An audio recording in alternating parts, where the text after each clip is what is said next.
Capítulo 17. O amparo celestial.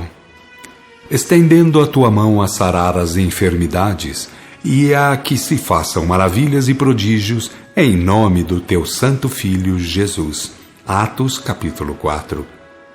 Que se leiam os capítulos 1, 2, 4, 7, 10 e 19 dos Atos, para saber que Jesus nunca prometeu o Consolador para 19 séculos mais tarde. Ele o deixou pronto a funcionar do Pentecoste em diante.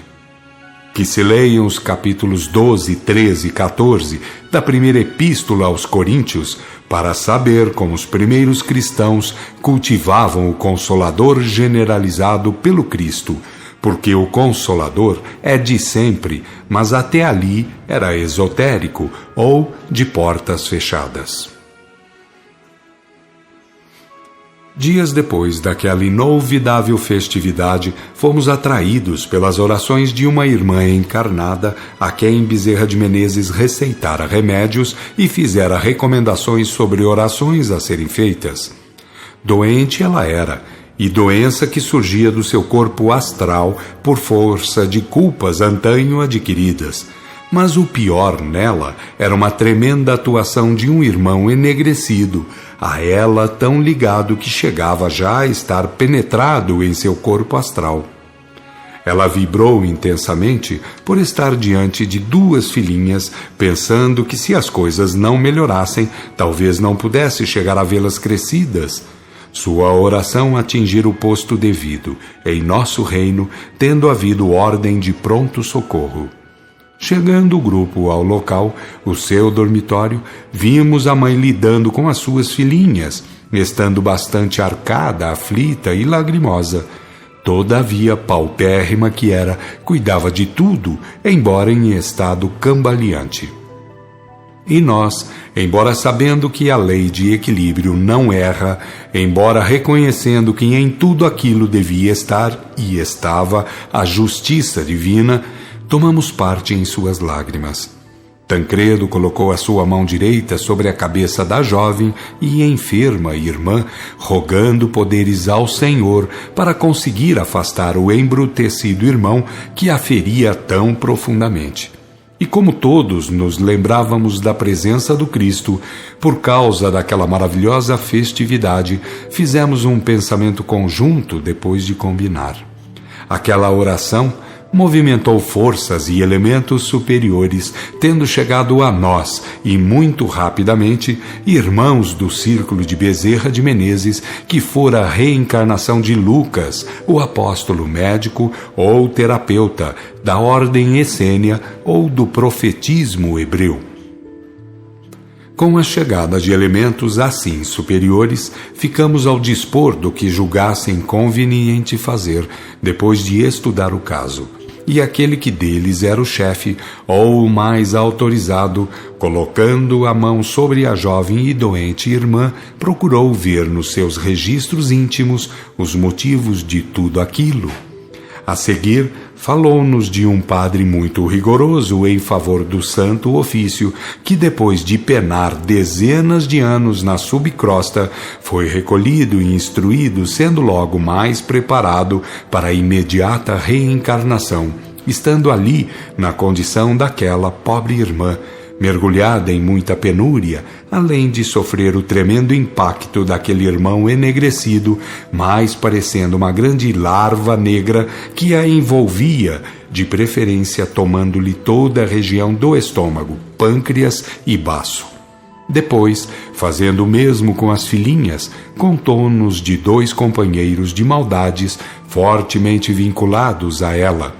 E, aproveitando a oportunidade, disse-nos da justiça divina, que confere oportunidades para que os filhos do Pai único tenham com que ressarcir as faltas para prosseguirem após a jornada libertadora. Coincidiu de ela ter que tomar o seu remédio juntamente com a água fluidificada, do que se valeu o chefe deles para levantar a mão direita ao alto, rogando por ela. Formou-se uma luz sobre a mão, luz que foi se condensando até que se revelou uma bola azulina, que também foi diminuindo, comprimindo até ficar como um comprimido de remédio, desses que as vossas farmácias vendem, com a diferença de manter uma azulina luminosidade. Ele colocou o comprimido luminoso dentro do litro de água fluidificada, tendo este se derretido, transformando a água num farol de grande potência.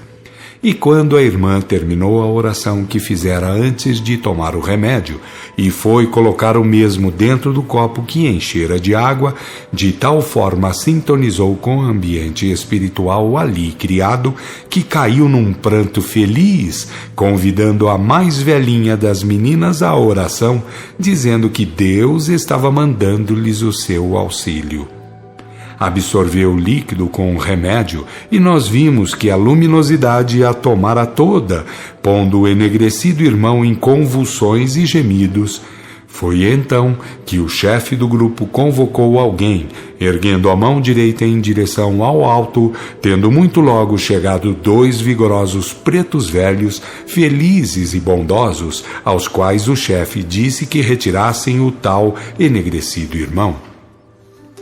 Os 2 servidores projetaram as mãos na direção do mesmo, enquanto endereçavam a ele vigorosos olhares, e a larva enorme caindo no chão ficou como morta, sem nenhum movimento. Estava hipnotizada. Não sei de onde vieram 2 outros pretos velhos e 2 belas moças pretas, irradiando bem e revelando muita felicidade. Os homens traziam varas feitas de madeira e as moças uns potes brancos cheios de alguma coisa. Sem falar, enfiaram as varas debaixo da larva adormecida e a levaram para o quintal da casa. E como o chefe nos convidou, fomos todos parar no quintal, onde os servidores colocaram um mostrengo. Ato contínuo, as moças jorraram o pó que estava dentro dos potes sobre a larva, retirando-se de perto, e ficaram olhando, esperando acontecer alguma coisa, sendo esta coisa uma chama verdeada que foi aumentando até atingir certa altura. O resultado foi o seguinte: uma vez queimado o corpo exterior, a larva tudo se reduziu a um homem, um padre ainda jovem, que entretanto ainda gemia e esbravejava, perguntando onde estaria Deus que não o ouvia.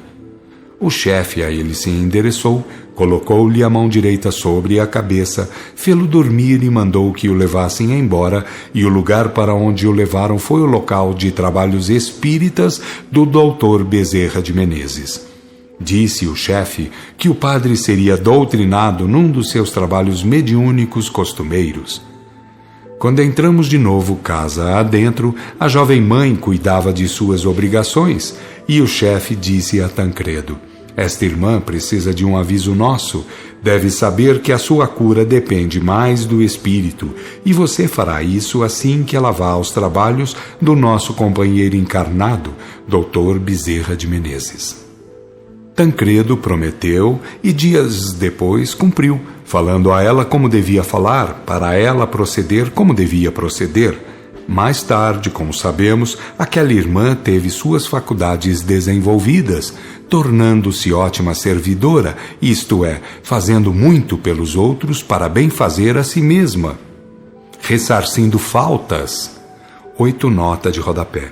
Em termos de responsabilidade perante a justiça divina, refere-se à chamada comutação. Ao invés de pagar talionicamente, ceitil por ceitil, pelos erros cometidos, é possível desfazer-se o karma negativo adquirido através de trabalho em sentido contrário, fazendo o bem ao próximo. Fim de nota. E acumulando bens para si mesma com vistas ao porvir. Antes de sairmos daquela casa, naquela primeira visita, tivemos uma prosa edificante com o chefe daquele grupo, ao findar a conversa proveitosa, apontando para a irmã enferma ainda cheia de trabalhos, disse ele com muita reverência: agradeçamos ao Pai a oportunidade de servir, porque embora pareça que tenhamos servido, a verdade é que fomos nós os beneficiados. Todos temos de transformar os nossos respectivos corpos astrais em luz divina, o chamado segundo estado de Deus, que nos garantirá a penetração na divina ubiquidade. E sem trabalhar, sem servir, sem amar através de obras, como poderíamos conseguir isso? Depois da oração de graças ao trabalho amoroso, partimos. Já em nosso reino, fomos parar à beira de um leito, onde uma irmã gemia e dizia coisas sem nexo. Ela estava chegando de uma das casas de recolhimento vindo das trevas, depois de muitos anos de terríveis sofrimentos. Um dos enfermeiros, antigo habitante das trevas, mas agora dedicado servidor, comentou, como de costume, com a sua pontinha de ironia: se quiserem, logo mais, umas aulas de mandinga, fale com ela. Sucede, porém, que a conversa parou ali, porque um dos médicos vinha acompanhado de um auxiliar do diretor dos hospitais da região e de mais 5 irmãos, bastante diferentes dos nossos conhecidos da região. Eles vestiam roupagens como hindus, tinham olhares duros e personalidade esquisita, diria, criaturas acentuadamente místicas, porém ainda pouco evoluídas ou de algum tanto comprometidas. O auxiliar olhou bem para a irmã, conversou depois com os 5 hindus, dizendo que ela havia sido boa conhecedora do revelacionismo, sendo dotada de faculdades interessantes, que entretanto foram usadas para comercialismos e vinganças, sem todavia ter deixado de fazer algumas boas obras. O mais categorizado dos hindus aproximou-se dela, descobriu-a e fitou-a com acurada atenção. Estando ela desnuda, observamos que estava cheia de manchas redondas como patacas, de coloração marrom e de aspecto ulceroso. O hindu cobriu-a de novo e, voltando-se para o auxiliar do diretor, disse com segurança: essas manchas são ligações eletromagnéticas que aprendem a fatos criminosos, a locais e a elementos que se encontram nos tristes locais. O auxiliar do diretor explicou. O médico que a tratou ficou embaraçado, porque as reações apareciam e de novo sumiam, como por encanto, isto é, a cura vinha com lentidão para logo voltar atrás de modo desesperador para ela. O hindu falou-lhe aconselhando: estes casos, que nós 5 conhecemos bem, podem ser resolvidos até certo ponto. Depois, por longos anos, séculos muitas vezes, o espírito fica obrigado a grandes empenhos em serviços do mesmo ramo, porém, na razão inversa, para conseguir uma reencarnação proveitosa. Como é sabido, desde os mais remotos tempos, a feitiçaria reina pelo mundo carnal, com tremendas ligações aos planos astrais inferiores. A luta é titânica. As legiões se digladiam terrivelmente e não podem deixar de ser tudo isso considerado no círculo da vida planetária e no quadro da evolução das almas. O auxiliar do diretor inquiriu: que julga o irmão devemos fazer com ela? Acha que deve ficar por aqui até melhorar ou pretende que vá para um departamento próprio? A resposta foi prontamente dada. Eu gostaria de tratá-la aqui, se me permitirem o favor, porque isso traria vantagens experimentais a alguns dos presentes. A seguir, quando estiver melhor, levá-la-ei para o meu departamento, porque ali ela terá muito em que aplicar os seus muitíssimos conhecimentos sobre a matéria. Se é real que usou mal de suas faculdades e de seus poderes sobre muitos elementos, também é real que dispõe de fartos recursos técnicos, isso de que carecemos para combater a feitiçaria. O auxiliar do diretor fê-lo saber que isso implicaria em sondar outros dirigentes, razão por que ele daria devida resposta horas depois. E com isso nós ficamos contentes, porque iríamos pedir no mesmo sentido para vermos como o hindu iria lidar com ela. Aquilo combinado, o hindu pediu uma concentração mental sobre a irmã, que parecia sonambulizada. Os 5 estenderam as mãos horizontalmente, olharam fixos para ela e começaram a falar em seu idioma. Ela foi levitando, subindo, até ficar 1 metro acima do leito, quando começou a girar como se fosse um disco, atingindo velocidade tremenda. Eles foram ordenando e ela foi parando de girar até que parou de tudo quando começou a descer. Uma vez direitinha no leito, o hindu-chefe colocou-lhe as 2 mãos a uns 5 centímetros da testa, com os dedos na direção dos olhos, tornando o olhar fixo para ela. Foi ela abrindo os olhos até ficar de olhos bem abertos. E o hindu falou-lhe, tendo ela respondido, porém muito baixinho e como que bastante perturbada. De novo o hindu mandou-a fechar os olhos e, tornando a fazê-la dormir, falou aos presentes. Peço a todos muitas vibrações a seu favor. É muito devedora sem dúvida, mas está recolhida e é uma filha de Deus. Vamos auxiliá-la assim como gostaríamos de ser auxiliados se estivéssemos no seu lugar. E por agora que durma, para não ficar em sofrimentos e não dar muito trabalho. O dormir, para ela, representa parte integrante do processo da cura. E como tudo fora combinado, ali mesmo ela foi sendo tratada até o dia em que se despediu para ir ao encontro do seu trabalho, junto aos que entendessem de quebrantar males feitos. Pelo pouco tempo que ficou conosco, deixou muitas saudades e muita curiosidade em torno de seus dotes, pois ela era capaz de dizer coisas altamente sérias pela sua clarividência, pela facilidade com que invadia os recônditos do histórico alheio. Com ela foram feitas muitas experiências, tendo os nossos chefes e os médicos ficado encantados com as suas faculdades. Pareceu-nos que para ela nada de nosso passado era coisa de segredo. Nas despedidas, tudo entre muita alegria, disse-lhe o diretor: minha querida irmã, se algum dia voltar à carne, pois certamente voltaremos todos, não vá tornar a exercitar a vingança. Faça o bem com as graças mediúnicas de que dispõe, sem jamais julgar que tem o direito de desenvolver mal algum a quem quer que seja. Perdoe sempre, minha querida irmã, que perdoar aos outros já é dirimir faltas, e que o nosso Senhor Jesus Cristo, Verbo do Pai neste mundo, lhe confira muitas oportunidades de trabalho santificante.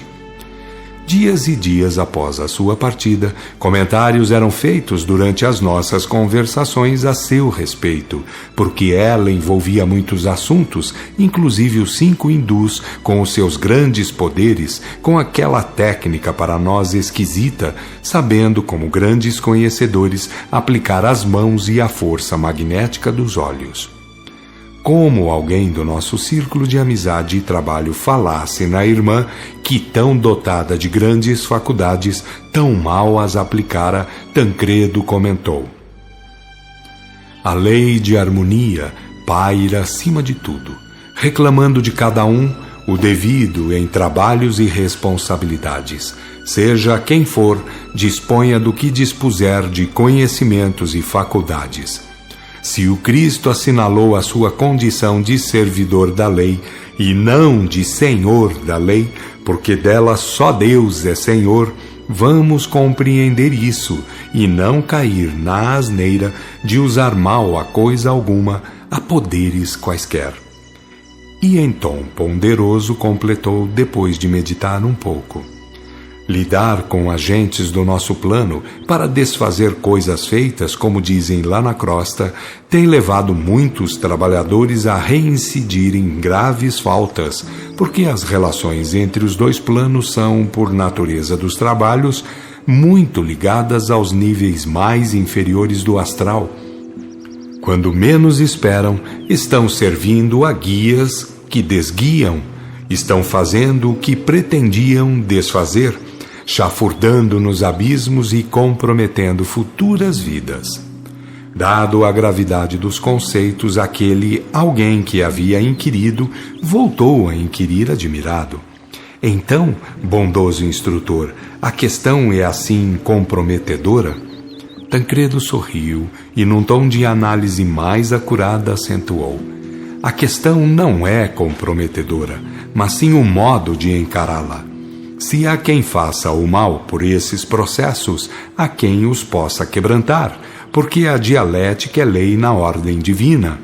Mas a questão não manda revidar, não manda vingar, nunca impõe valentias perniciosas.